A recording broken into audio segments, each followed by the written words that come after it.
तो हाँ जी, ये आपने अपने बच्चे बेटे की कुंडली भेजी है राघव सागर। और इसकी इस डिटेल के हिसाब से कुंडली इसकी बनी है, मकर लगन की कुंडली है, राशि है कर्क। क्योंकि देखो जब ये बच्चा वही 1 साल की अभी उम्र इसकी है, एक डेढ़ रख लो साल। तो आपने इसका फ्यूचर जानना है कि आगे जीवन कैसा होगा, इसकी पढ़ाई, इसका विवाह, इसकी धन संपत्ति, माता पिता, पूरा मैं विस्तार में आपको समझाऊंगा। सबसे पहले तो देखो जी, ये समझो कि जो कुंडली होती है इसमें होते हैं 12 घर। 12 घर पहले समझ लो, वो मैं लिख देता हूँ। ये है इस लड़के की कुंडली में पहला घर, ये है इसका दूसरा घर, तीसरा, ये चौथा घर है, पाँचवा, ये है छठा, सातवां, आठवां घर, नौवां, 10वां, 11वां और लास्ट वाला है 12वां घर। अब ये जो 12 घर हैं, इन घरों से इस लड़के के जीवन के बारे में कुछ ना कुछ पता किया जाएगा। जैसे कि इस पहले घर से तो इस लड़के का हम शरीर देखेंगे कैसा होगा, हेल्थ कैसी होगी, स्वभाव, इसका रंग रूप, पर्सनैलिटी, सर मस्तक, पहले घर को देख के डिसाइड होगा। दूसरा घर इसके धन जोड़ने का है, तीसरा घर इसके है छोटे भाई बहनों का, चौथा घर इसकी है माता, मकान, वाहन, पांचवा इसकी पढ़ाई का है और इसके जो आगे बच्चे होंगे। छठा अगर खराब घर होता है, इस घर से रोग, शत्रु, कर्जा देखते हैं। सातवां घर इसकी पत्नी का है। आठवें घर से उम्र देखेंगे। नौवें घर से इसका भाग्य देखा जाएगा। 10वां घर कामकाज। 11वां घर इसकी आमदनी, लाभ, इच्छा पूर्ति और 12वें घर से इस लड़के के खर्चे देखे जाएंगे। तो यहाँ पे देखो जी, आपने 2 बातें मेरी नोट करनी है। पहली बात, ये जो मैंने 12 घर लिखे हैं इनको याद कर लो। दूसरी बात, इन 12 घरों से जो कुछ देखा जाएगा वो याद कर लो। अब आप ये देखो, आपने इस लड़के के बारे में देखना क्या है, वो घर देखो। मान लो आपने इस लड़के की पढ़ाई देखनी है कि पढ़ाई में कैसा होगा, तो पढ़ाई का घर कुंडली में 5वां घर होता है। तो 5वें घर से पढ़ाई देखेंगे। अब 5वें घर में नंबर लिखा है 2 नंबर, 2 है वृष राशि, मालक है शुक्र। तो शुक्र को देख के पता चलेगा इसकी पढ़ाई के बारे में। ऐसे ही इस लड़के की मान लो हमने उम्र देखनी है, 8वां घर उम्र का है, 8वें घर में 5 लिखा है, मालक सूर्य। तो उम्र देखनी है, हमें सूर्य को देखना पड़ेगा। तो आपको मेरी बात समझ आ रही होगी कि जो भी कुछ देखना है वो घर देखना है और घर का मालक देखा जाता है।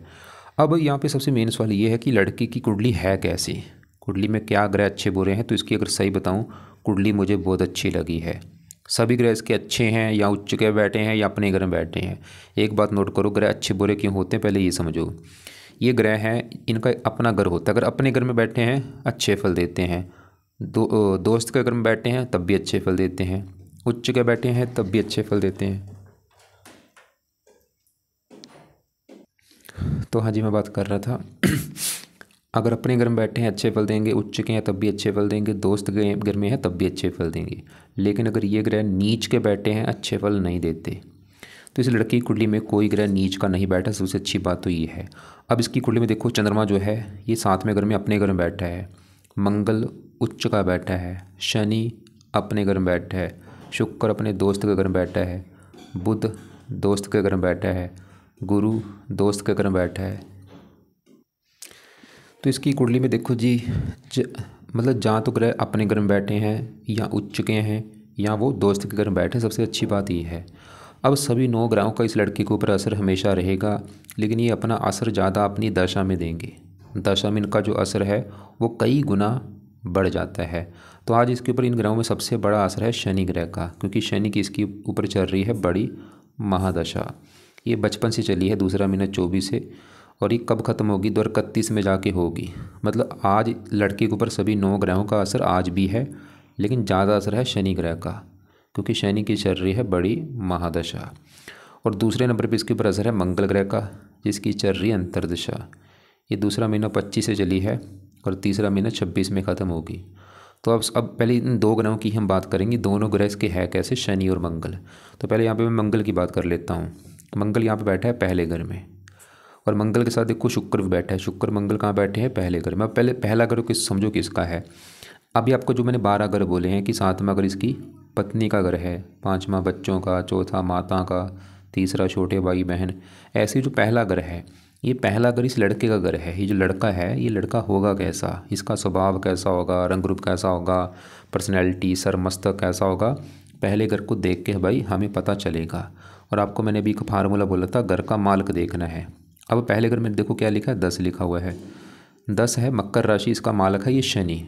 शनि को देख के पता चलेगा इस लड़के के बारे में, इसका स्वभाव, रंग रूप, पर्सनैलिटी। और शनि के अलावा पहले घर में आके शुक्र और मंगल बैठे, इन दोनों को भी देखना पड़ेगा। तो दोनों में हम पहले अभी मंगल की बात करेंगे। तो मंगल जहाँ बैठा है वो है पहला घर, और पहले घर में जो 10 लिखा है ये है मकर राशि, जो कि मंगल की है उच्च राशि। और यह है एक बहुत बड़ी अच्छी बात कि मंगल इसका बैठा है उच्च का, घर भी अच्छा है, तो मंगल देगा अच्छे फल। क्या अच्छे फल देगा, सवाल ये है। एक तो मंगल देखो जी इस पहले घर का अच्छा कर देगा। अब पहले घर का अच्छा क्या करेगा, पहला घर से देखो लड़के का शरीर है, मैंने अभी आपको बोला था पहले घर से शरीर, स्वभाव, रंग रूप देखेंगे। मंगल इसके शरीर को अच्छा करेगा, इसकी हेल्थ अच्छी होगी, स्वभाव अच्छा होगा, इसका रंग रूप अच्छा होगा, इसकी पर्सनैलिटी अच्छी होगी। मंगल के गुण इसमें लड़के में पाए जाएंगे। मंगल की वजह से लड़का काफ़ी साहसी होगा, पराक्रमी होगा, मेहनती होगा, उद्यमी होगा, हिम्मत वाला होगा। और मंगल जिन घरों का मालिक है उन घरों को लेके बहुत अच्छे फल देगा। मंगल के इस कुंडली में है 2 घर, एक तो मंगल का घर है ये भाई चौथा घर। अब चौथा घर देखो जी, मैंने मंगल का क्यों बोला है, क्योंकि चौथे घर में नंबर 1 लिखा है। एक है मेष राशि, मालिक मंगल। और चौथा घर इसका, चौथा घर इस लड़के की माता का घर है। माता कैसी होगी, चौथा घर। चौथा घर मकान का भी, इसके पास मकान कैसा होगा, गाड़ी बाइक ज़मीन जायदाद नौकर चाकर कैसे होंगे, चौथा घर देखा जाएगा। और चौथे घर में 1 लिखा है, मालिक मंगल देखना पड़ेगा, जो कि उच्च का बैठा है। और मंगल चौथी दृष्टि से अपने घर को देख भी रहा है। तो मंगल एक तो इसको चौथे घर को लेकर बहुत अच्छे फल देगा। चौथा घर माता, सर के ऊपर उच्च राशि, माता का सुख इसको बहुत अच्छा मिलेगा, माता से अच्छी बनेगी। मकान का सुख इसके बाद अच्छा होगा, इसके अच्छा घर होगा, अच्छी गाड़ी भूमि ज़मीन जायदाद नौकर चाकर सभी सुख इसको मिलेंगे। इसकी किसी चीज़ की कमी इसके पास नहीं रहेगी। मंगल ये घर है। और मंगल इस 11वें घर का भी मालिक है। 11वें घर में क्योंकि 8 लिखा है, मालिक मंगल। और 11वां घर होता है लाभ का घर, लाभ, आमदनी, इच्छा पूर्ति, इसके बड़े भाई बहन। और 11वें घर का मालिक मंगल उच्च का है, तो मंगल इसको बड़े बड़े लाभ देगा, इसको धन देगा, इनकम देगा, इच्छाएं पूरी कर देगा। तो मंगल हमने क्या देखा, इसके चौथे घर का अच्छा कर देगा, इसको माता मकान वाहन भूमि ज़मीन जायदाद नौकर चाकर सभी सुख मिलेंगे। पहले घर का अच्छा कर देगा, इसका शरीर अच्छा, स्वभाव रंग रूप पर्सनैलिटी सर मस्तक अच्छा। और 11वें घर का अच्छा कर देगा, लाभ इनकम इच्छा पूर्ति। और इसको और भी मंगल जिन चीज़ों का कारक होता है उनके लिए अच्छा है। और मंगल देखो जी पहले घर में बैठा है। और ऐसे लोग जो मैंने देखे हैं जहाँ तो सरकारी नौकरी में होते हैं, बड़ी पोस्ट पे होते हैं, क्योंकि मंगल साहस का कारक, जिसमें साहस होता है, जैसे पुलिस का काम होगा या और मिलिट्री का काम होगा या और मैकेनिकल लाइन टेक्निकल लाइन हो गया, बड़ी मतलब बहुत ज़्यादा आगे बढ़ते हैं ऐसे लोग। अब देखो जी इसी के साथ यहाँ पे शुक्र बैठा है। सल की शुक्र कैसा है, शुक्र भी इसका बहुत अच्छा है। अब शुक्र को विस्तार में जाने, शुक्र अच्छा होने का कारण है कि पहले घर में बैठे तो घर अच्छा है पहला। और वहाँ पे जो 10 लिखा है शुक्र, ये जो 10 है शनि का घर है। और शनि के घर में आया है, एक मेहमान बन के आया है अपने दोस्त के घर में। और शुक्र इस कुंडली में है भी योग कारक।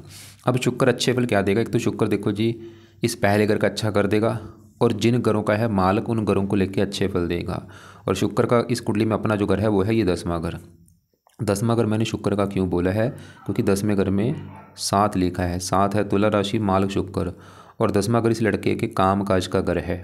10वां घर पिता का घर है, सरकारी नौकरी का घर है, मान प्रतिष्ठा का घर है। अब 10वें घर का मालिक शुक्र पहले घर में बैठा सर के ऊपर, मतलब काम का चल गया पहले घर में सर, इसको शुक्र काम काज का सुख अच्छा देगा। 10वां घर पिता, पिता सर, पिता को सुख अच्छा मिलेगा, सरकार को सुख अच्छा मिलेगा, मान प्रतिष्ठा अच्छी मिलेगी।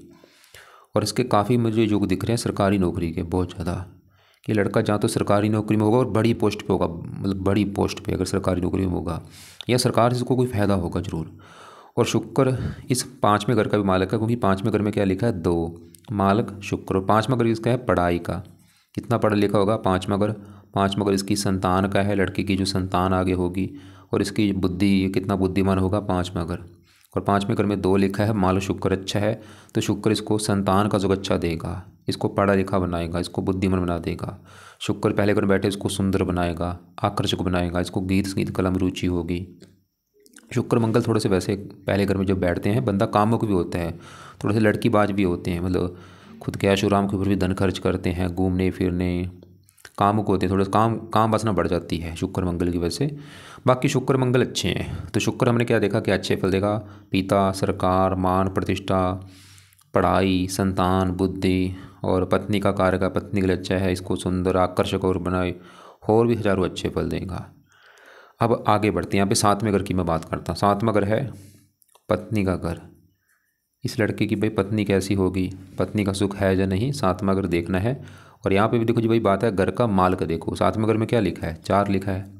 4 कर्क राशि, माल किसका, चंद्रमा। देखो आप देखो कहाँ चंद्रमा बैठा है, चंद्रमा को देख के डिसाइड होगा पत्नी के बारे में। अब चंद्रमा कहाँ बैठा है, इसी घर में बैठा है। देखो वो इसी घर में बैठा है, कमाल की बात है भाई। तो क्या होगा, ये अपने घर में बैठा अपने घर का अच्छा कर देगा। क्या अच्छा करेगा, ये पत्नी का घर है तो चंद्रमा इसको पत्नी का सुख अच्छा दे देगा।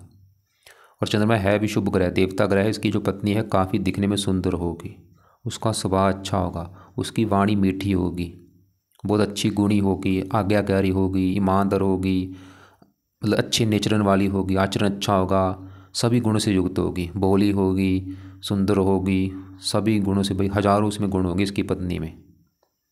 और स्वभाव उसका बहुत अच्छा होगा, इस चंद्रमा की वजह से मीठे स्वभाव की होगी।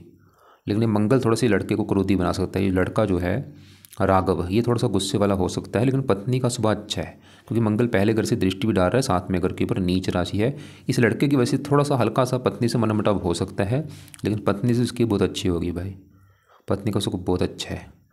अब इसके बढ़ते हैं यहाँ पे दूसरे घर में बैठे बुध सूर्य शनि की। अब दूसरा घर लड़के के धन जोड़ने का है, कितना लड़का धन जोड़ेगा, दूसरा घर। दूसरा घर परिवार का भी है, परिवार इसका कैसा होगा, वाणी इसकी कैसी होगी, दूसरा घर। तो जो 3 चीज़ें मैंने बोली हैं, धन जोड़ना, परिवार, वाणी, दूसरे घर से देखेंगे। वैसे दूसरे घर से और भी काफ़ी चीज़ें हैं, खाना पीना देखते हैं, हज़ारों चीज़ें हैं, लेकिन मेन 3 चीज़ें मैंने बोली हैं, धन जोड़ना, परिवार, वाणी। अब फार्मूला क्या है घर का, देखो मालक, दूसरे घर में लिखा है 11 कुंभ राशि, मालक शनि देखो कहाँ बैठा है भाई, शनि इसी घर में बैठा है भाई, ये भी बहुत बड़ी अच्छी बात है। तो शनि का दूसरा घर शनि का है, अपने घर में बैठा है। शनि क्या करेगा, इस लड़के को धनी बनाएगा, महाधनी बनाएगा, धन की कमी इसके पास नहीं रहेगी, काफ़ी धन जोड़ेगा। दूसरा घर परिवार का सुख अच्छा, वाणी अच्छी। और शनि एक और घर का मालक है, इस पहले घर का भी, क्योंकि पहले घर में 10 लिखा है मालक शनि। पहला घर इसका मैंने बोला था शरीर, स्वभाव, रंग रूप, तो शरीर का मालक शनि है। शनि इसके शरीर को अच्छा करेगा, इसकी हेल्थ अच्छी, पर्सनैलिटी अच्छी, स्वभाव रंग रूप अच्छा। तो शनि धन के घर में बैठा, धन का भी मालक है, पहले घर का मालक है, दोनों घर का अच्छा है भी। इस कुंडली में योग कर्क लग्नेश है। जब ये बड़ा हो जाएगा उसको शनि का नीलम रत्न दान करवा देना, क्योंकि अस्त बैठा है। अब इसी घर में तीसरी पड़ेगी चौथे घर के ऊपर, यहाँ पे नीच राशि। थोड़ा सा शनि, वैसे शनि की दशा में थोड़ा सा मकान वन के ऊपर भी धन इसका खर्च होगा। सातवीं यहाँ पे 8वें घर के ऊपर उम्र के लिए अच्छा है। अब इस घर में बुध बैठा है, बुध भी अच्छा है क्योंकि ये दूसरे घर में बैठा है शनि घर में। शनि को अपना मानता है दोस्त, देखो दोस्त के घर में आके बैठा है, दोस्तों के साथ बैठा है। बुध भी इसका, सूर्य भी इसका दोस्त है, बुध द्वितीय योग बना है, शनि भी इसका दोस्त है। और बुध इस कुंडली में है भी योग कारक। क्या अच्छे फल देगा, जिस घर का मालक है इस घर का 9वें घर का, 9वें घर से इस लड़के का भाग्य देखा जाएगा। भाग्य कैसा होगा, 9वां घर, 9वें घर में 6 लिखा है, मालक बुध। तो भाग्य से बुध कहाँ बैठा, धन के घर में, मतलब इसको भाग्यवंशी बुध धन देगा। इसके भाग्य की बदौलत, किस्मत की बदौलत इसको धन मिलता रहेगा। और बुध की दशा में भी इसको धन मिलेगा। ये वाणी की जुड़े काम से धन कमा सकता है, जिसमें वाणी की जरूरत हो। और बुध इसको बुद्धिमान बना देगा, क्योंकि दूसरा अगर वाणी का, इसकी वाणी अच्छी होगी बुध की वजह से, बातचीत करने में बहुत ज़्यादा अच्छा होगा, स्किल अच्छी होगी। और बाकी साथ में यहाँ पे सूर्य बैठा है। अब सूर्य देखो जी, दूसरे घर में बैठा है शनि घर में, शनि को अपना मानता है दुश्मन, लेकिन सूर्य का अपना घर है ये 8वां घर। 8वें घर में क्योंकि 5 लिखा है, मालक सूर्य है। सूर्य अच्छे फल भी देगा, बुरे फल भी। अच्छे फल क्या देगा, दूसरे घर से दृष्टि डालेगा 8वें घर के ऊपर, जो कि सूर्य का अपना घर है। तो 8वें घर का तो कर देगा अच्छा, मतलब उम्र लंबी कर देगा इसकी। लेकिन थोड़ा सा दूसरे घर को, धन के घर में बैठा है, थोड़ा सा धन को लेकर दिक्कतें देगा, खासकर सूर्य की दशा में। वो भी थोड़ा सा मतलब धन खर्च होगा, फिजूल का, धन की हानि होना, धन कहीं पे फंस जाना, किसी को धन उधार दे दिया वो आसानी से मिलेगा नहीं सूर्य की दशा में, वो चलो इतनी बड़ी बात नहीं। और सूर्य शनि देखो जी पिता पुत्र हैं, थोड़ा सा हल्का सा मनमुटाव भी कई बार होता है पिता पुत्र में, वो भी सूर्य या शनि की दशा में, ज़्यादा नहीं वैसे, क्योंकि 10वें घर का जो पिता घर है उस घर का माल शुक्र अच्छा है। तो इसके देखो जी हाँ, अब यह चौथे घर में जो गुरु बैठा है, चौथा घर मैंने बोला था माता, मकान, वाहन, भूमि, जमीन, जायदाद, चौथे घर से। और चौथे घर में 1 लिखा है, मालक मंगल हमने देख लिया, उच्च का है। मंगल चौथे घर का करेगा अच्छा, बड़े लेवल पे। अब चौथे घर में जो गुरु है, गुरु भी इस चौथे घर का करेगा अच्छा, क्योंकि यहाँ पे मंगल की राशि में बैठा है, मंगल इसका है मित्र। तो गुरु भी इसको चौथे घर को लेकर अच्छे फल देगा इसको, मतलब गुरु की वजह से मकान, वाहन, भूमि, जमीन, जायदाद सभी सुख मिलेंगे। 3 दृष्टियाँ भी हैं, 5वीं 8वें घर के ऊपर मित्र राशि उम्र लंबी कर देगा। 7वीं 10वें घर के ऊपर काम काज के लिए अच्छा है। 9वीं बड़े की 12वें घर के ऊपर, जो कि गुरु का अपना घर है, खर्चे का घर है, वैसे शुभ कामों के ऊपर भी खर्चे होंगे, गुरु की दशा भी ठीक है। और ये तीसरे घर का मालकों की यहाँ पे बैठा है मेहनत के बल पर भी ये मकान वन का सुख प्राप्त करेगा। बाकी तीसरे घर में जो राहु है, देखो राहु रले मिले फल देगा। तीसरे घर में वैसे राहु को अच्छा माना गया है, लेकिन यहाँ पे गुरु की राशि है, शत्रु राशि। ये राहु मतलब राहु इसका रले मिले फल देगा। अच्छे फल क्या देगा तीसरे घर में बैठ के राहु, क्योंकि तीसरा घर होता है मेहनत का, साहस का, पराक्रम का। ये लड़का बहुत ज़्यादा हिम्मत वाला होगा, पराक्रमी होगा, साहसी होगा, उद्यमी होगा। तीन दृष्टियाँ 5वीं 7वें घर के ऊपर शत्रु राशि, 9वीं यहाँ पे नीच राशि। मतलब राहु की अगर बात करूँ, राहु थोड़ा सा बुरे फल भी देगा, अच्छे फल भी देगा। और राहु की दशा में पहले आपको मैं राहु की दशा दिखा दूँ कब है। ये देखो इसकी है डिटेल, ये है इसकी कुंडली बनी, और ये है दशा वाला चार्ट। जैसे आज इसकी शनि की दशा है और राहु की दशा इसकी ये आगे है, वो तो लास्ट में है। देखो ये छोटी दशा होती है अंतरदशा, वो इसकी अभी चलेगी। देखो तारीख लिख लो, ये राहु की दशा इसकी चलेगी 19/3/26 में चलेगी, अगले साल में मार्च 26 में चलेगी, और ये 29 में ख़त्म होगी। 26 पूरा, 27 पूरा, 28 पूरा, 3 साल की दशा है राहु की, अभी आएगी आगे। तो अब देखो राहु की जो दशा है वो इसमें थोड़ी सी हल्की सी दिक्कत है, थोड़ी सी है, क्योंकि चलो बच्चा है वो भी इतनी ज़्यादा नहीं, बड़ा होता चलो बात लगती है, बच्चा है क्या इसको फिर भी थोड़ा सा क्या करना। तो जो 3 साल की अभी राहु की दशा है, इसमें आपने कुछ राहु के उपाय करवा देना, जिसमें से पहला उपाय है इस लड़के के हाथों से राहु का दान करवा दिया करना। जो भी दान होगा वो करवाते रहना, लेकिन एक मेन दान आपने करवाना है, 7 प्रकार के अनाज पंछियों को डलवा देना। और दूसरा है, क्योंकि बच्चा है इसके पाठ होते हैं, चलो बड़ा होता अगर इसको मैं बोल देता पाठ, क्योंकि बच्चा है। तो दूसरा उपाय है, राहु जो है शिव जी का भक्त है, आप इसको शिव जी का मंदिर लेके जा सकते हैं माथा टेकने, या हनुमान जी का मंदिर लेके जा सकते हैं, या दुर्गा जी, या और आपके घर के आसपास जो मंदिर या गुरुद्वारा है वहाँ पे इसको लेके जाते रहना मंदिर माथा टेकने राहु की दशा में। राहु की दशा जो आगे चलेगी 3 साल की, उसमें नीले कपड़े कम पहनाने हैं। बाकी देखो जी, आप इसके पिता हैं तो आप कोशिश करो जितना हो सकता है धर्म को सहारा लो, धार्मिक बनो, पाठ पूजा किया करो सुबह शाम, जो भी घर के आसपास मंदिर है गुरुद्वारा है वहाँ पे जाओ, नाम जपो, क्योंकि धर्म का सहारा लेना बहुत ज़रूरी है। जो बंदा धार्मिक होता है ग्रह बुरे फल देते ही नहीं है लाइफ में। और रोजाना कुत्तों को रोटी डालो, पंछियों को सतनाजा डाल दिया, और भी अच्छे कर्म, मतलब आपकी मैं बात कर रहा हूँ, आप भी अच्छे कर्म किया करो। क्योंकि आपने पहले भी कुंडली बनाई थी, आपने बताया था आप वकील हैं, अगर वकील का काम करते हो पूरी ईमानदारी से काम करो, ज़्यादा बेईमानी से पैसे मत कमाना, पूरा हक का पैसा लेना आपने, क्योंकि बेईमानी से पैसा कमाओगे वो निकल जाता है किसी न किसी तरीके से। पूरा मतलब सच का साथ देना है, कभी छल कपट नहीं करना, क्योंकि भगवान सबको देखता है। बुरे कर्मों से बचना है, हमेशा ईमानदारी रखनी है भाई। तो उम्मीद करता हूँ आपको जो समझाया। बाकी आपका देखो शुक्रगुजार करो, बच्ची की कुंडली बहुत अच्छी निकली है, कोई ऐसी दिक्कत मुझे नहीं दिखी है इसका, क्योंकि चंद्रमा अपने घर में है, मंगल उच्च का है, शनि अपने घर में है, शुक्र मित्र राशि है, गुरु मित्र राशि बैठा है, बुध मित्र राशि में बैठा है, ये तो भी ठीक ठाक है। मतलब इसको सभी सुख मिलेंगे, पत्नी का सुख अच्छा है, संतान का सुख अच्छा है, काम काज की रिगार्डिंग इसकी कुंडली बहुत अच्छी है, बल्कि सरकारी नौकरी का बड़े लेवल पे योग है, धन के रिगार्डिंग कुंडली अच्छी, सब कुछ अच्छा है, कोई मुझे दिक्कत नहीं दिखी कुंडली में। सभी सुख मिलेंगे लाइफ में, किसी चीज़ की कमी नहीं रहेगी। लड़का वैसे भी गुणी है, समझदार होगा। तो बाकी देखो जी, बस हाँ राहु की जो दशा भी 3 साल की आएगी, इसमें ये अच्छे फल भी देगा, हल्की सी दिक्कतें भी दे सकता है, ज़्यादा नहीं। बस ये जो मैंने बोला है दान इसके हाथों से कराते रहना, सतनाजे का जो दान है वो, या और भी जो राहु के दान हो गए वो करवाते रहना आप। और बाकी जो भी मैंने बोला है, क्या बोला है कि जितना बंदा धार्मिक होता है उतना ये ग्रह अच्छे होते हैं, सभी ग्रह अच्छे हो जाते हैं जो बंदा धार्मिक होता है, पाठ पूजा करता है। तो आप भी अपने भाई जितना हो सकता धर्म को फॉलो करो, जो आपका धर्म है, जिसकी आपको पूजा उपासना अच्छी लगती है उसकी पूजा उपासना करो। और बाकी कर्म अच्छे करो, बुरे कर्म से बचो, भजन कीर्तन सुना करो, रोजाना 5-10 मिनट कथा सुना करो किसी भगवान की, घर में गीता रख लो, गीता पढ़ा करो। घर के आसपास कोई पिंगलवाड़ा, अनाथ आश्रम या वृद्ध आश्रम हो, वहाँ पे हर महीने कुछ हिस्सा दान किया करो कमाई में से। फिर भी आपको लग रहा है कि कोई लड़के के बारे में आपने कुछ पूछना होगा, मुझे आप कॉल करके पूछ लेना।